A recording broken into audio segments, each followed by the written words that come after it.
Paul Tenorio reports that MLS is considering moving to a fall-spring calendar. Now, potentially as soon as 2026. It's still being discussed and studied at multiple levels. The details are here within.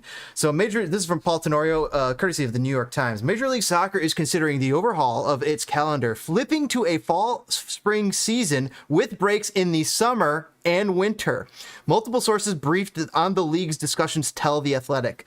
MLS executives and owners have been weighing the changes of the calendar, which they believe will help maximize the league's participation in the global transfer market, among other benefits. The hope is for the league to institute the changes as early as the summer 2026 coming out of the World Cup. MLS Executive Vice President of Sporting Product Competition, future MLS President. That's our own little aside here from Enemies of the Fire. You heard it here first. Nelson Rodriguez told The Athletic, it is still too soon, quotes, in quotes, too soon to know if MLS will institute changes or what those changes could be. We have engaged really since January, and it's been very extensive and exhaustive and deliberate, Rodriguez said. It's still too early. We're still asking questions. We're still collecting and analyzing some data. We're still formulating models. Some of these models Can I add something? Some of these models are the format themselves. Some of these models are how to assess the information that we get. No, I guess not. Go on. So just because I'm just gonna go ahead and say it. Nelson Rodriguez hates us so much that he's gonna make us sit in a freaking blizzard to watch the Fire play. You know that's not true. We'll have backloaded. Honestly, this is the best schedule that could possibly happen for us. We'll have backloaded home games. Anyway, no. In all seriousness, like I kind of wanted this for a long time as a soccer fan. For obvious reasons, right? What are the obvious reasons? Schedules. Be on everybody else's schedule. Do you really want to buy lukewarm hot chocolate at Soldier Field in the middle of December? Or early December. No, I've already been there, done that. This sucks because the American soccer Baba Yaga, Nelson Rodriguez, if he's for something, I immediately think I need to be against it. And for a long time, I was for being on the same schedule as the rest of the world. But what if England had to schedule games based on how the weather was in Kiev? You know what I'm saying? You just can't.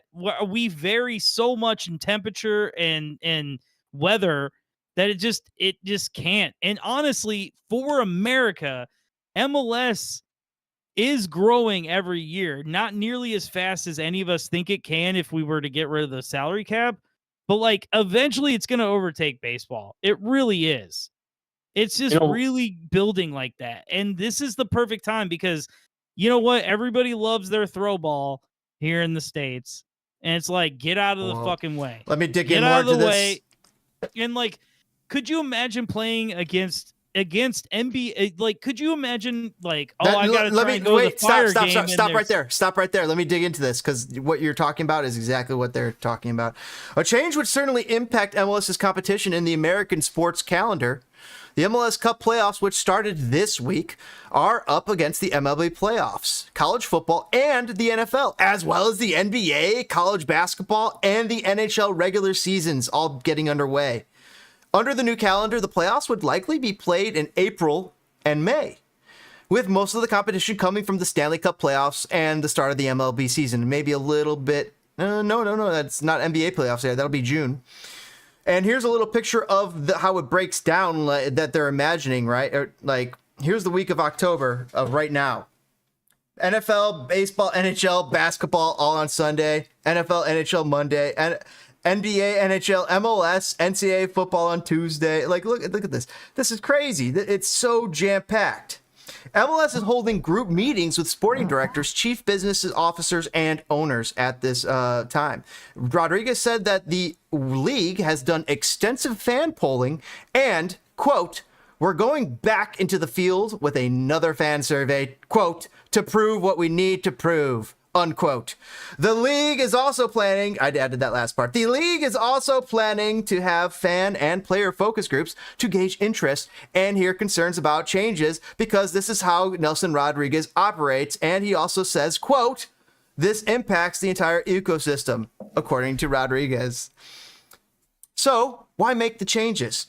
Altering the schedule could have multiple benefits from a competitive standpoint, from syncing up the league's transfer windows with the European calendar to maximizing the visibility of the playoffs in the American sports calendar.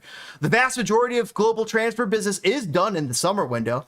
That currently falls in the middle of the MLS season, which creates a lot of conflict for teams hoping to buy and sell players. A problem that has been felt more acutely as MLS players and MLS teams have become more active in the international market. Teams that want to sell players in the summer, when they're at their highest value, must weigh losing some of their best players in the middle of the season, with little time to replace them. The MLS and League's Cup schedule also means that summer signings arrive with fewer than 10 games left in the regular season. That's not a lot of time to get acclimated. Sporting directors looking to buy players during the summer window have also complained that the U.S. summer window closes way too early to fully leverage the market. With the MLS window closing before most European windows are shut, teams find that these players want to wait to see what their other options are, and it causes MLS teams to miss out and lose potential signings. MLS clubs essentially cannot benefit from the dominoes that fall later in the transfer window with the current setup as is. Quote, I wish our window was a little bit more friendly to us, Charlotte FC sporting director Zoran Kornetas told MLS Soccer during the summer. I'm a big advocate for the window being moved to like September 5th, because we would not only have more chances to pick up really good players, but we'll also have a chance to pick up the players that suddenly are surplus to requirements. Sometimes with those deals that fall in the last 2 days, the club's like, okay, what do we do now? It would be really smart move by American clubs and Major League Soccer, the league, if they changed. The league was keen to change it this year, but they couldn't for various other reasons. But this is where we need to go to be super competitive, end quote.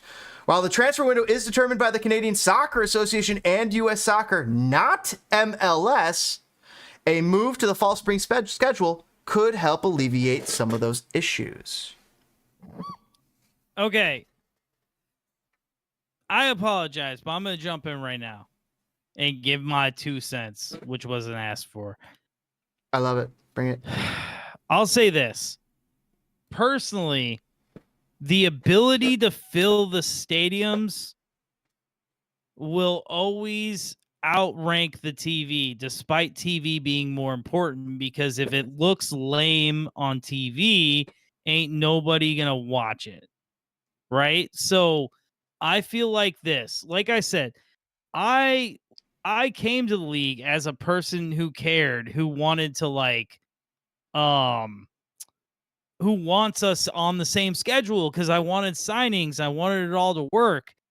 I'm willing to take what we have, which is like, you either have to sign guys who are ungood with, who aren't doing well with their teams at the beginning of the MLS season. Wait, so you're saying you like the limitations? This guy was just saying, the coach was saying that he can't get guys who are deemed surplus to requirements because their window just closes too early. And these guys who would otherwise become available to MLS are no longer.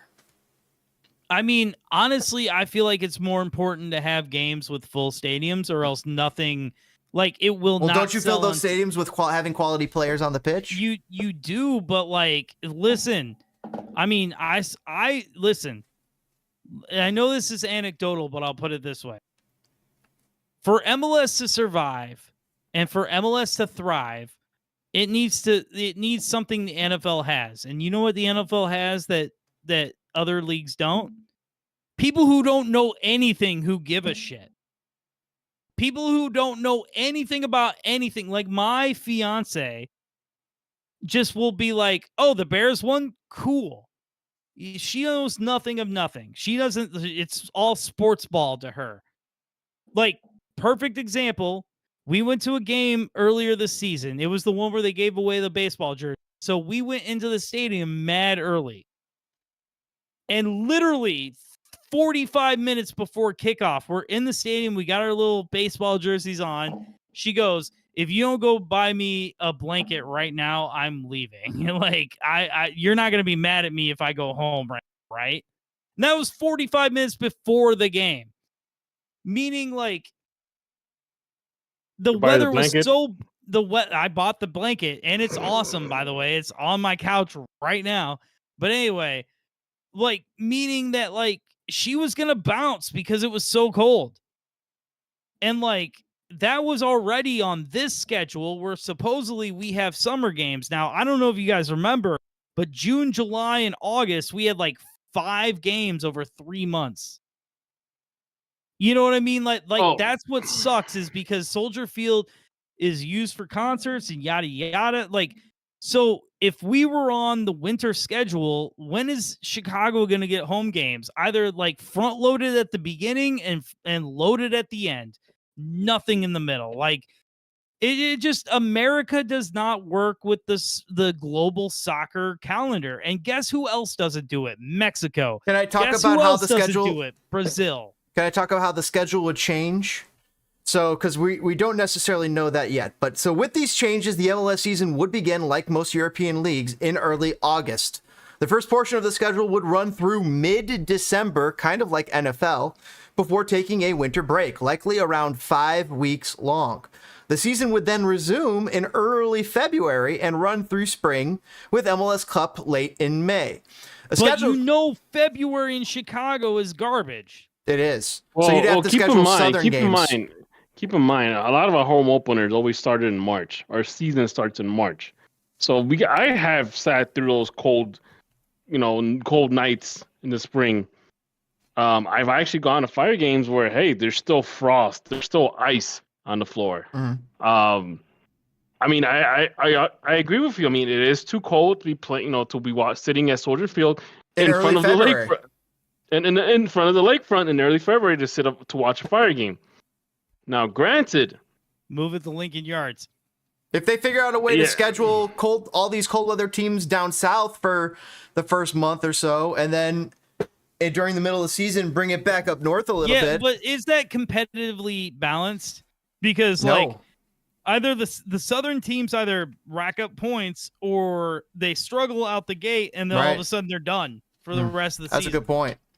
Well, I mean, does England get as cold as it does here? Very Not rainy. really. No, it doesn't. No, it's No. very Not rainy. really. It doesn't get as hot and it doesn't get as cold. You know what I mean? But what about the Scandinavian nation. League or something like that? Well, the Scandinavian leagues and Russia take like 2 months off. So they're talking about a 5-week break here. A schedule change would flip the MLS playoffs and the MLS Club Cup to a less crowded portion of the American sports schedule. A warm weather MLS Cup with less competition from other sports league is certainly appealing to all owners. A fall-spring calendar would also mean that MLS, like the rest of the world, would pause the season during all FIFA international windows, which would be a welcome change for most teams and players, to be honest. Columbus Crew... Yeah, MLS is finally getting to the point where international breaks are affecting teams. The playoffs are the most valuable piece of real estate in a league season. And playoffs that would be in the spring or summer suggest a very different dynamic, Nelson Rodriguez said. It starts with the fact that the weather is closer to optimal for all 30 clubs. Your stadium conflicts are a little bit less, competition with other North American sports is different, and you're more aligned with at least the European rhythm of football, so those are factors. They also come with their own sets of trade-offs. The league is also weighing the possibility of organizing teams into divisions instead of conferences and playing part of the schedule as intra-conference and intra-divisional play only with playoff spots on the line. The second half of the season... Why does Nelson Rodriguez hate soccer? The second half is the the worst. You know what? I kind of like if we didn't have to go sit at Soldier Field from like mid-December all the way to like the end of February. It could be doable. I mean, crap! I sat in at Toyota Park the first week on March to watch the Fire play for a home opener.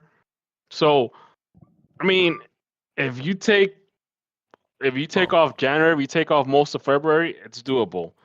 So we're gonna let's be honest here. The best time to go to the Fire games is in the springtime when it starts getting warm, and in the fall when it's beginning to get cooler. Mm-hmm. Because nobody wants to sit in 100-degree weather in the middle of the summer for a 12 o'clock game. Let alone in Miami, See, right? you know what? Like that 5 o'clock game this past weekend made me think like how much I want more noon game.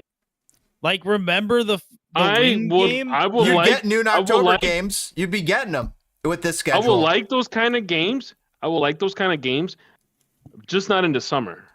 Well, listen, are we getting like as long as we're at Soldier Field and as long as the Bears aren't in Arlington Heights, like, how's our schedule look? Like, we're playing at Bridgeview half the games if this change You got happens. a good point. Now, granted, like, we're gonna talk a lot about stadium shit later, but like, I don't know, man. I feel like it's.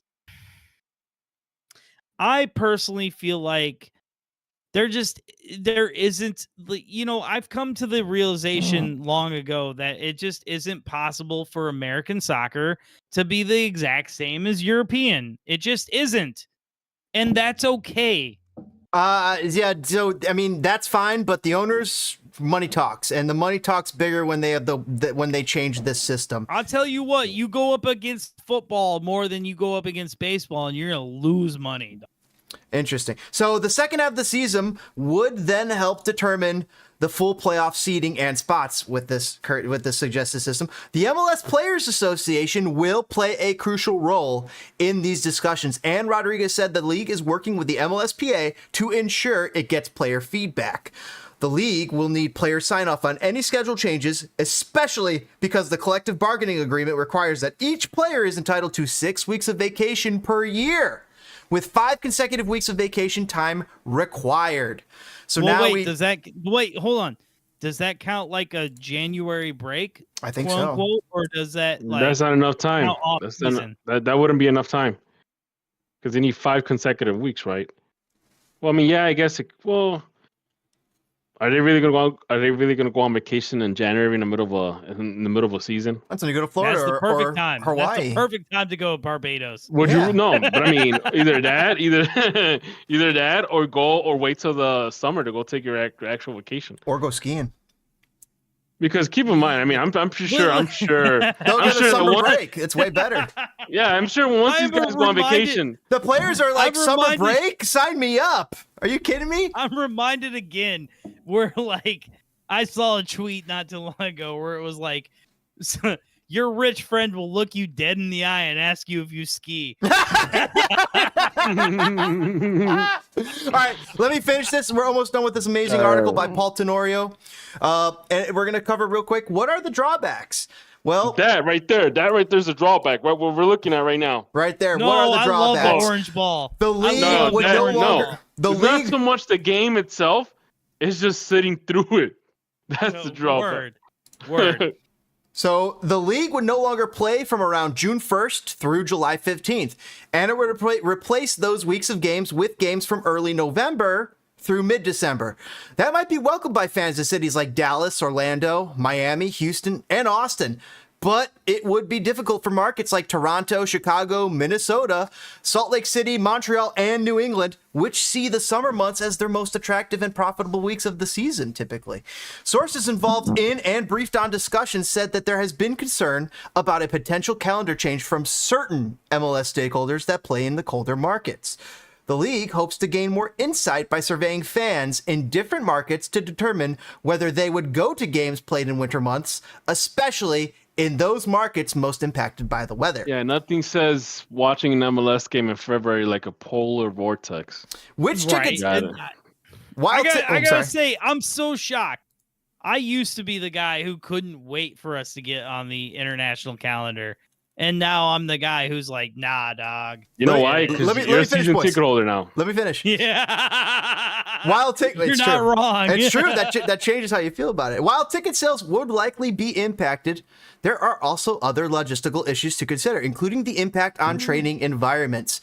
Teams in colder climates might be forced to train inside on turf, for example. Well, we have an indoor training facility, right? Well, they're building one, and then I recall the Fire using the Fire Pub, or the Fire Pub. They play inside at the Fire Pub when it's too. Yeah. So, so I've never been out there. Is that cool? Who's been out there? Have either of you guys been out there? I have. Is I've been it a few cool? times. Like It's I've fun. heard they like have game So, like it's watch fun. alongs and stuff. So the fire pitch, if you go on game day when they're playing away, it's worth going because they do raffles. Actually, my brother-in-law won a raffle. He won an autographed jersey by the team in 2017. So this man has an autographed jersey by Bastian Schweinsteiger. Oh my God! And Hold so- on. Did your brother-in-law like Boys, the fire? we're getting off before track here. being Let your me finish. Hold on. We're getting off track Go here. ahead. Go ahead. So, go any ahead. consideration? This is from the mouth of Nelson Rodriguez, who skis in his jeans. Rumor has it. No, refer to him by his proper name. but yeah, I know, man. Clown Shoes McGillicuddy? I don't know. Baba Yaga, dog. Baba Yaga. Any consideration set has a different impact across all of our clubs, and so that becomes a part of the balance, Rodriguez said. The greatest strength of our single entity system is our ability to work as partners off of the field and our ability to evaluate our business. Our business being commercial, sporting, and brand. And that has proven to be a great aid in this process because there has been an amazing spirit of collaboration, not just internally among all departments at MLS, but among all of our clubs and the owners. So there are other hurdles to figure out as well. The Leagues Cup is currently played for 1 month in the middle of the summer, interrupting the entire regular season as it is.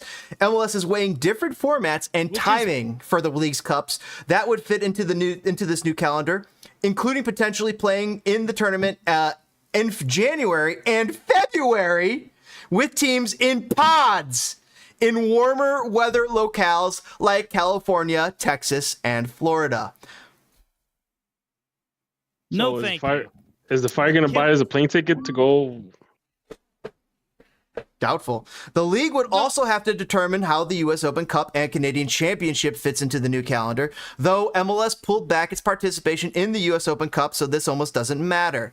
This issue could end up holding... Hold on, though. Isn't U.S. Soccer like really pressuring them to again next year? Say it again? I'm hoping they bring back. U.S. Soccer is starting to put the pressure on MLS to be involved next year. I'll believe it when I see it. These issues could end up holding up the calendar switch, though. The league previously held discussions on potential change in competition format back in 2013 and 2014, but opted not to make a change back then. With the World Cup around the corner, however, discussions about the calendar now feel like they have real momentum, though Rodriguez has cautioned, though Baba Yaga has cautioned, it was simply too soon to know. We are at a different point in our evolution as a league, Baba Yaga was saying. With the World Cup, we have more eyes on us than ever before. And so it has been really rewarding that no one has been territorial and everyone has been thoughtful and collaborative. I think there's a recognition that this is the right time to be doing this level of analysis. Quote from Baba Yaga himself, Nelson Rodriguez. I guess I don't care that. I guess I don't care that much. Paul I Tenorio. guess I care about my like going to the game. That's about the most of it. But like, I don't know, man. It feels really crazy because it feels like you're either gonna have to take all the current contracts and reduce them by 6 months, or extend them by 6 months, and then our stupid roster rules kick in, and like it becomes like promotion relegation. Like I always say, with promotion relegation, you can't snap your fingers and be like, this is the year. You have to do like 10 years, and the 3 worst teams after 10 years are the first relegation. Then you do it year after year. But right? You know what? So the argument with the whole cold weather situation, I mean, think about it this way. I mean, you got Bears fans that'll sit out in below zero without a t-shirt. But like they've been conditioned. We need to be conditioned, bro. MLS is still so young. We have to make it so easy. That's I see more positives than negatives in this change too. I agree with Paul Tenorio 100%. I see more positives than negatives with this change. Yeah, you might lose a little attendance during the cold weather months. You know what? You'll make it up when people are actually showing up for the playoffs and for the last games of the season, because April, May are way more appealing. Well, another thing too is it'll be better in terms of strategizing for the team, because now we can actually buy players during the summer window during the Yeah. winter window. And get Instead of, players that like- are surplus to requirements who are no longer needed, who would Instead of- otherwise be instead of us- available. Because how many times have you heard the bullshit argument? We gotta wait till the summer to buy our guy. We gotta wait till the winter to buy our guy. And then even then, DPG, like half the time, as we even learned in that article, sometimes they don't come because they got other options, and then the window closes, those options Yeah. close, and they still don't have those options close for them. But so is the MLS window; they can't come anymore. And also, Paul Tenorio is secretly a Fire fan. He is absolutely. He is, man. Yeah, I live in Chicago. Yes, we know you wear a Fire jersey underneath that jacket, Paul. And speaking of wearing a Fire jersey, when we come back, we're going to be discussing a little bit of the Chicago Fire before we shut down the podcast. Thanks for hanging out here on Enemies of the Fire. Make sure you guys take that like button and put it nicely on the ground and give it a nod.